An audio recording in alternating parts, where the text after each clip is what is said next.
Kim bir musulmonni dunyodagi bitta mashaqqatini yengillatib qo'ysa, bir mushkulasini hal qilib qo'ysa, Alloh taolo qiyomat kunida shu bandani qiyomat kungi mashaqqatlarni yengil qilib qo'yadi. Mushkulasini ko'tarib qo'yadi. Bu siz uchun oddiy narsa bo'lishi mumkin. Ruchkangizga ishimni qo'l qo'yib qo'ysiz, problemasi hal bo'ldi. Yoki falonchida bor deb qo'ysiz, problemasi hal bo'ldi. Yoki yuring men birga boraman deb borodingiz, tutmayotgan ish tutib qoldi. Bitta mushkulasini hal qildingizmi?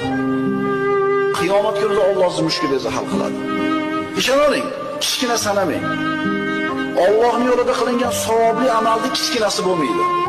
Bu yerda muhimi nima? Niyat. Niyat. Ishoning, hammamiz qo'limizdan keladi. Qaysidir bir ish borki, bir musulmonga siz borib yordam bera olasiz. Melish bo'lsin, katta bo'lsin. Masalan, qayerga borib dokument topshirishni bilmayapti.